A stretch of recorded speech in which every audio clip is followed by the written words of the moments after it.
Hi there, this is Simon from Strategise Financial Modelling. Today I'm going to present you with a carbon model which helps to further demonstrate the challenge that you can overcome of adding value to an array of source carbon models. Now, as per my article, once you've received your energy and emissions and electricity data from your business units, you have the task of trying to deliver some sort of value-adding analysis. And certain facilities or assets will report their data in different ways. So it's really important that you try to harmonise all that data into a generic spreadsheet model such as this one, where you can succinctly and cleanly demonstrate the data, representing the data, and then add value through various reports as well as dashboards, and then undertake the real key area of scenario analysis to greatly further demonstrate the importance of this sort of work.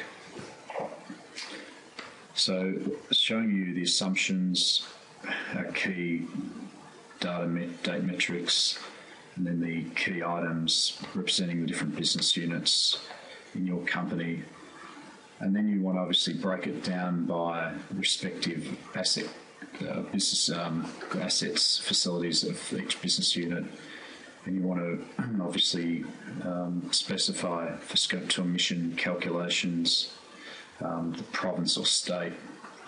And then if it's a generator, you want to specify which sort of generator it is, whether it's hydro, condenser, gas turbine, or whether it's coal. And then obviously you want to be able to ensure that there's uniform reporting in specific units. So your units might have come in, say, gigajoules, but however, say for your sustainability reporting, you might want to report it in terajoules. And then you obviously want to break it down by the specific fuel types. One of the key important things to bear in mind is the importance of having some sort of unit conversion chart, such as this one, where you can actually convert seamlessly from, say, megajoules to, say, kilowatts, or vice versa, or from, say, tons of CO2 to, say, megatons.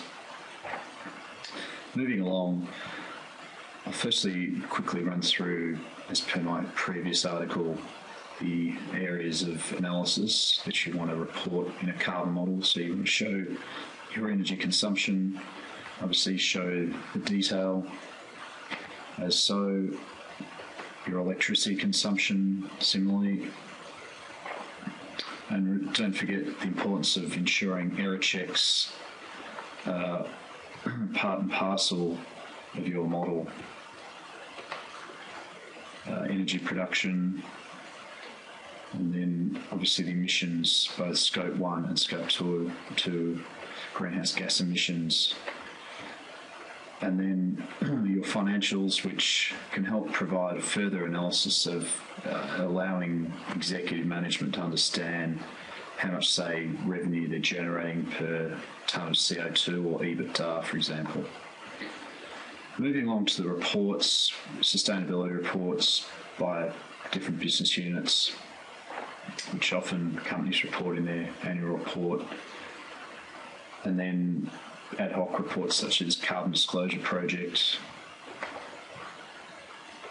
Dow Jones Sustainability Index. So I'm going to focus on the dashboards, and this is where your analysis really will come to the fore in terms of delivering value to management. So waterfall charts, for example, are a great way. So for example, here in 2014 for capital projects, we can see how it is the project delta which is really the major contributor of emissions intensity. However, thanks to the hydro facility, the Great North Hydro Plant, our overall emissions intensity for 2014 has actually dropped slightly. Looking at our other business unit, electricity generation, we can see here it's the contrary in 2011. It is actually the XRT generator asset that is increasing our overall emissions intensity. Emissions intensity is literally just your absolute emissions over the amount of energy that you produce. Similarly, on an equity or financial basis, we can see that our emissions have gone up thanks to our XRT generator, which has not been able to, the hydro facilities have not been able to offset the overall increase in our intensity for that business unit. Now, the final area that I'm going to discuss with you is the scenario analysis dashboards. This is the most important area where you can really drive value to executive management.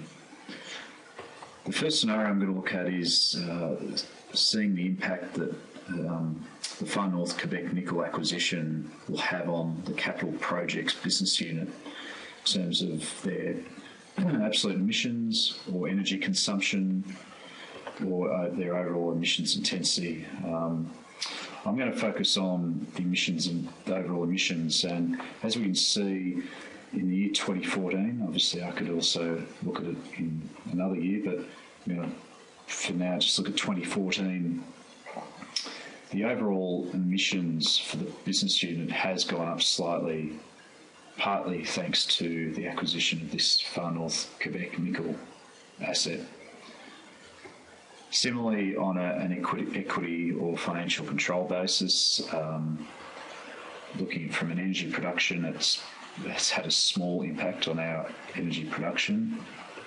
However, as we can see here, it's materially impacting our overall emissions in the year 2014 on an equity financial basis, whereas Project Delta is an overall is dilutive to the company's absolute emission or the business unit's absolute emission number. Second business unit is the electricity generator, and once again, the acquisition or the development of our Edmonton West combined cycle gas turbine joint venture development is having an overall impact on the emissions of the business unit in the year 2014,